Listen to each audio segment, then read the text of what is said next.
तो मैं आपको बताऊंगी ब्लीच के बारे में, ठीक है। अब ब्लीच क्या होती है और किस लिए होती है, ठीक है। ब्लीच का जो काम है वो हमारे चेहरे के जो बाल होते हैं, रोए जो होते हैं, उनको ब्राउन करना, ठीक है। तो अब ये जो हमारा प्रोडक्ट है ये हमें फेस के अकॉर्डिंग लगाना होता है कि ऑयली स्किन पे कौन सी ब्लीच जाएगी, ड्राई स्किन पे कौन सी ब्लीच जाएगी और कॉम्बिनेशन स्किन पे कौन सी ब्लीच जाएगी। तो जो हमारी ये वाली है गोल्ड की ब्लीच फेड की, तो ये तो जैसे अभी मान लो शादियों का सीजन चल रहा है तो उसके लिए काफ़ी अच्छी है। ये ऑलमोस्ट आपकी सभी स्किन पे चली जाती है ये वाली जो आपकी ब्लीच है।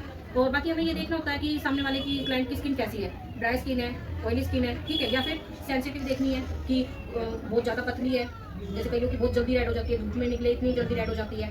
तो ये चीज़ आपने देखनी है। अब ये हमारे देखो हर ब्लीच में ना अलग अलग होते हैं, क्रीम और एक्टिवेटर तो होते ही हैं, उसके अलावा प्री ब्लीच, पोस्ट ब्लीच ये भी होती है। अभी जैसे ये हमारे हो गए, तो अभी इन्होंने दी हुई है यहाँ पे प्री ब्लीच। प्री ब्लीच का काम क्या है, सबसे पहले हम फेस को क्लीन करेंगे, क्लीन करने के बाद तब हम करेंगे प्री ब्लीच। जो प्री ब्लीच है वो हमारे फेस पे कोटिंग बना देगी, जिससे कि हमारे उसको स्किन को इफेक्ट कम होगा, नुकसान कम होगा, ठीक है। उसके बाद ये हो गई हमारी क्रीम और ये हो गया हमारा एक्टिवेटर। अब अगर किसी की स्किन सेंसिटिव है तो उसमें हमें जो अपना एक्टिवेटर है वो उसके अकॉर्डिंग डालना है। अभी हमारी ये पार्लर पैक हो गई, जो सिंगल पैक की होती है उनमें अलग से मेजरमेंट दिया होता है, छोटी सी डिब्बी में एक्टिवेटर दिया होता है। अब वो कुछ लोगों को नॉलेज नहीं होती तो वो क्या करते हैं, पूरा का पूरा एक्टिवेटर उस क्रीम में डाल देते हैं, लेकिन नहीं, हमें बहुत क्वांटिटी का यहाँ पे ध्यान रखना होता है। जैसे 1 टाइम की अपनी ब्लीच होती है वो 1 स्पून के अराउंड फिगर होती है, उसमें क्वांटिटी जो होती है, तो उसमें हम एक मेजरमेंट रखते हैं। जैसे उसमें जो होल बना हुआ है कि हम हमेशा हमको मेजरमेंट करके डालनी है। उससे क्या होता है कि मेजरमेंट से आपको ये पता चल जाएगा कि भाई मैंने जब इतनी एक्टिवेटर लिया था तो ये मेरा इनफ था, कि भाई जैसे अगर मैंने की है इतने टाइम में हमारे बाल ब्राउन हो गए हैं, इतने टाइम में बाल ब्राउन नहीं हुए हैं, हमें उसका भी आइडिया होगा, ठीक है। अब जैसे यहाँ पे हमने ली 1 स्पून ब्लीच ली, तो हमें यहाँ पे या तो पिंच का हिसाब रखिए आप अपने उसमें कि 4 आपने पिंच उसमें डाला है। बाकी फिंगर नहीं यूज़ करेंगे तो बेटर रहेगा, क्योंकि फिंगर यूज़ करते हैं तो हमारी स्किन जल भी जाती है इससे एक्टिवेटर से। तो आप अपनी कोई भी छोटी स्पून लीजिए और या फिर आपने इसके साथ में जो है उस पर आप अपने आइडिया से, इस वाली स्पून से, इस पर आइडिया से आपने एक्टिवेटर डालना है, ठीक है। और जब भी आप एक्टिवेटर और ब्लीच को मिलाएंगे तो जो आपका बाउल है वो प्लास्टिक का बाउल होना चाहिए, स्टील की कटोरी वगैरह ऐसा कुछ आपने नहीं रखना है, कांच का भी ले सकते हो, प्लास्टिक का भी ले सकते हैं। और इसको अच्छे से मिक्स कीजिए, बस ये ध्यान रखना है एक्टिवेटर की मात्रा बहुत ज़्यादा नहीं होनी चाहिए वरना स्किन जल जाएगी। और अगर क्लाइंट को ये हो रहा है कि लगाने के बाद तुरंत बहुत ज़्यादा हीट महसूस हो रही है, बहुत ज़्यादा लग रहा है कि भी जल रहा है, तो इमीडिएट आपको ये हटानी है। ये नहीं है कि ये बोलो कि हाँ ठीक है कोई बात नहीं कि हो जाएगा थोड़ी देर में ठीक। और कभी कभार क्या होता है कि ये अप्लाई करने के बाद बबल्स आने लगते हैं फेस पे, हाँ बबल्स आने लगते हैं, तो वो इमीडिएट आपको दिखेगा कि एक्टिवेटर बहुत ज़्यादा है और फेस पे उनको सूट नहीं कर रही है। तो चेहरा किसी का जलवल जाए उससे बेटर आप बिल्कुल तुरंत उसको रिमूव करोगे। अब फिर क्या करोगे, घबराना बिल्कुल भी नहीं है। अभी जैसे गर्मियों का सीजन हो गया तो आपने क्या करना, इमीडिएट साफ करके और बर्फ़ की मसाज करनी है।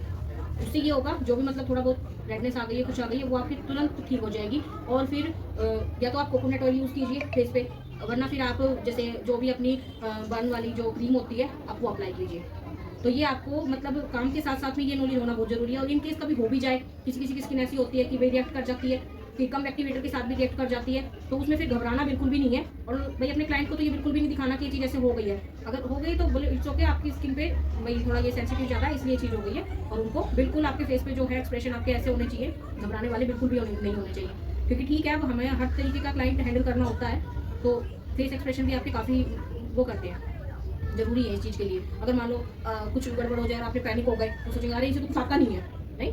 क्योंकि देखो वही वाली चीज़ है कि प्रैक्टिस ही आपको परफेक्ट बनाएगी। काम करते करते ही आपको पता चलेगा कि कैसी स्किन है तो मैं कितनी देर लगाऊँ। अब कभी कभार हमारे पास ऐसा क्लाइंट आ जाता है कि जिनकी स्किन तो होती है सेंसिटिव और बाल होते हैं हार्ड, तो वैसे भी हम कौन सी ब्लीच लगाएं। तो मैं पर्सनली आपको बताऊंगी, एक ब्लीच आती है आइसन ब्लीच करके, आइसन की वाइटनिंग ब्लीच।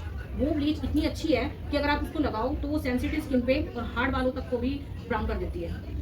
ये पर्सनली मैंने खुद यूज़ की हुई है कि ये होता है ना कि वो फेस को इतना नुकसान भी नहीं पहुंचाती और बालों को भी ब्राउन कर देती है। तो ये है कि अभी बहुत से लोगों को ब्लीच के बारे में नहीं पता होता कि ब्लीच का काम क्या है। तो ब्लीच का काम है फेस के बालों को ब्राउन करना। और यहाँ पे आपको बहुत ख्याल रखना है कि आईब्रो के बालों पे बिल्कुल भी नहीं लगे, आईज से काफ़ी दूरी पे रखें। अब जब इधर कर रहे हो ईयर के पास तो ये जो अपने ये वाले बाल हैं इनमें नहीं लगनी चाहिए और यहाँ पर आपने ईयर पे भी लगानी है, वरना ये चीज़ तो साफ हो जाएगी और ये चीज़ रह जाएगी। और पूरा नेक वगैरह सारी चीज़ें आपने कवर करनी है। तो हम जब ये चीज़ें करते हैं, प्रैक्टिस में लाते हैं, उससे पहले हमें बेसिक नॉलेज होनी बहुत ज़्यादा ज़रूरी है। और चीज़ों को हमने अच्छे से रीड करना है। ये नहीं है कि भाई अब जब हमें इसमें प्री ब्लीच मिली है तो ये हमने अप्लाई करनी है। और किसी में पोस्ट ब्लीच भी होती है, तो पोस्ट ब्लीच जो होती है हाँ ये पहले लगेगी, फिर हमारी ब्लीच अप्लाई होगी, फिर हम वॉश कर देंगे। और जिनमें पोस्ट ब्लीच भी होती है वो पूरा हम ब्लीच जब रिमूव कर देते हैं उसके बाद में होती है, तो वो सब पे लिखा होता है, मेंशन होता है, उसमें आपको टेंशन लेने की जरूरत नहीं है।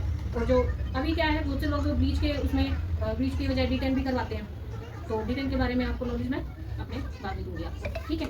तो अब बताती हूँ मैं फिर आपको कैसे करना है, ठीक है।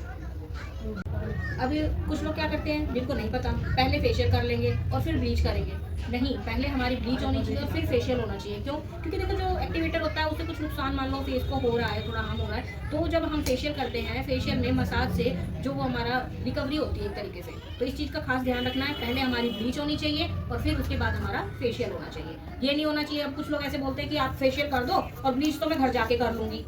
नहीं, इस तरीके से नहीं होता। जी आप चेक घर से ब्लीच करके आ जाइए, हम फिर फेशियल कर देंगे। लेकिन ये नहीं है कि पहले अपना ये सोचे कि भाई हमारे तो पैसे बन रहे हैं तो हम कस्टमर को बोल दें कि ठीक है आप फेशियल अब करवा लो और ब्लीच घर जाके कर लेना। नहीं, अपने काम में इतनी लॉयल्टी रखो, जो चीज़ सही है वो उनको बताओ कि पहले ब्लीच ही होगी, चाहे आप हमसे कराओ चाहे आप घर से करके आओ, फिर उसके बाद आपको फेशियल करना होगा, ठीक है।